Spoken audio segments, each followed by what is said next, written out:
Kiai Haji Muhammad Hasyim Asy'ari merupakan ulama besar ahli hadits yang sangat tersohor di masanya. Sebagai pendiri NU, beliau Kiai Haji Hasyim Asy'ari tentunya mempunyai kapasitas ilmu yang tak perlu diragukan.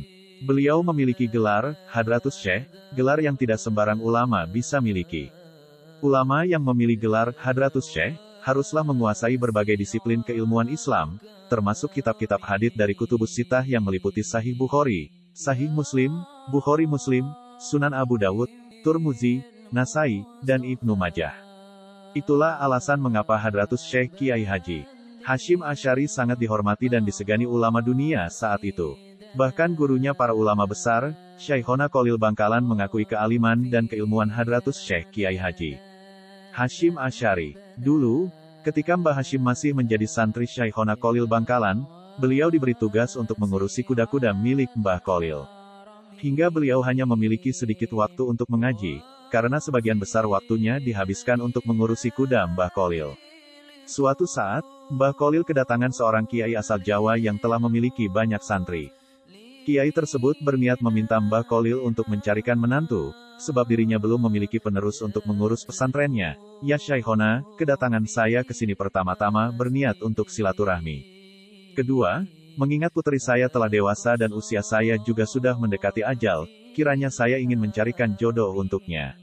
Mohon petunjuk dan izin dari Syekhona untuk mencarikannya jodoh, pinta kiai asal Jawa itu.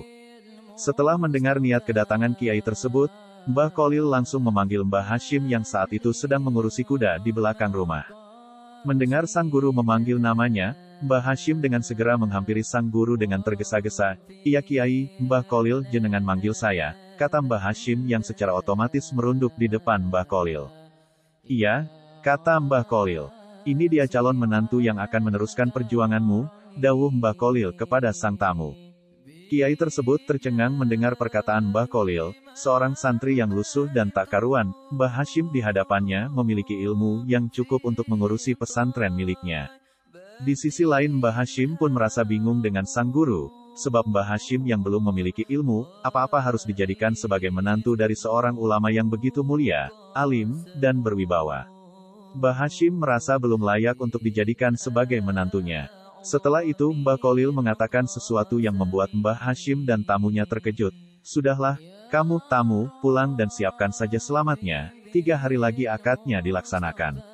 Dan kamu Hasyim, kembali ke belakang dan urusi kuda-kudanya." Pergilah keduanya sebagaimana perintah Mbah Khalil. Di belakang, Mbah Hasyim yang risau bergumam seorang diri, "Bagaimana saya mampu menjalani perintah guru? Kenapa guru tidak memberi saya terlebih dahulu sebelum memutuskannya?" Ketika pikiran dan perasaan yang campur aduk, pada saat itulah Allah memberikan hidayahnya kepada Mbah Hasyim. Beliau teringat akan pesan Mbah Khalil, "Barang siapa di antara kalian yang ingin tercapai hajatnya maka bacalah sholawat nariyah sebanyak-banyaknya dan pada waktu ijabah sangat dianjurkan yaitu setelah separuh malam hingga menjelang subuh." Malam harinya, Mbah Hasyim langsung melaksanakan pesan dari Mbah Khalil untuk membaca sholawat nariyah sebanyak-banyaknya. Sayangnya, ketika menjelang subuh, Mbah Hasyim ketiduran. Dalam mimpinya, Mbah Hasyim bertemu dengan Imam Bukhari dan mengajarkan kepada Mbah Hasyim hadis-hadis sahih. Saat itu Mbah Hasyim berguru pada Imam Bukhari selama 40 tahun. Namun anehnya hanya mimpi dan beliau terbangun ketika azan subuh berkumandang. Mbah Hasyim merasa heran dan tidak percaya dengan mimpi yang dialaminya. Malam berikutnya, ketika Mbah Hasyim mengamalkan sholawat nariyah, beliau kembali ketiduran. Dan dalam mimpinya kali ini beliau bertemu dengan Imam Syafi'i, serta mengajarkan beliau kitab-kitab fiqh dari berbagai mazhab Imam Syafi'i, Imam Maliki, Imam Hanafi, dan Imam Hanbali. Sama seperti sebelumnya, Mbah Hasyim belajar selama 40 tahun kepada Imam Syafi'i, dan terbangun ketika azan subuh berkumandang. Di malam ketiga, Mbah Hasyim melakukan hal yang sama seperti 2 malam sebelumnya. Namun, kali ini beliau bertemu dengan Imam Al-Ghazali dan Imam Junaid Al-Baghdadi yang mengajarkan kitab-kitab tasawuf selama 40 tahun. Ketika terbangun, beliau merasa bingung dengan mimpi-mimpinya.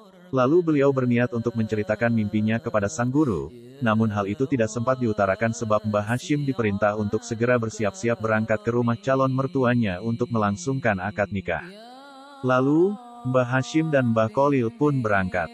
Sesampainya di tujuan, Mbah Kholil tidak mengeluarkan sepatah kata pun dan berniat langsung kembali ke Bangkalan.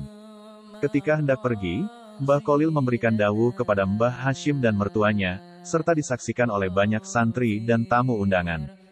"Hashim, kamu jangan aneh-aneh ya. Ikuti saja ibadah apa yang sudah dicontohkan oleh Nabi SAW melalui para ulama. Ikuti ulamanya Allah supaya selamat, Allah pasti bersamamu," kata Mbah Kholil kepada Mbah Hashim.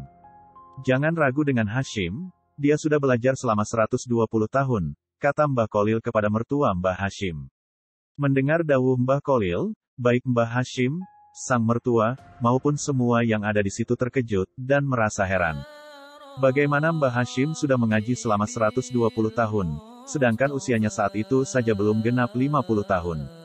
Mbah Kholil lalu pergi meninggalkan mereka. Esok harinya, sang mertua mencoba untuk menguji Mbah Hashim untuk membuktikan dawuh Mbah Kholil yang mengatakan jika menantunya telah mengaji selama 120 tahun. Seketika Mbah Hashim yang masih berada di masjid pun dipanggil, dan beliau terkejut ketika di hadapannya telah disediakan 2 kitab tafsir dan hadits. Saat itulah Mbah Hashim menunjukkan karomahnya, tanpa harus menyentuh 2 kitab tersebut, Mbah Hashim langsung membaca dan menafsirkan 2 kitab tersebut tanpa ada satu kesalahan sedikit pun. Semua yang menyaksikan Mbah Hashim menjelaskan 2 kitab besar tersebut dibuat heran, sebab ketika Mbah Hashim menjelaskan, beliau menjelaskan layaknya seorang ahli ilmu yang telah berkali-kali menghatamkan kitab tersebut. Semoga Allah senantiasa mengalirkan segala keberkahan dan manfaat dari Mbah Hashim dan Mbah Kholil kepada penerus beliau-beliau saat ini. Amin.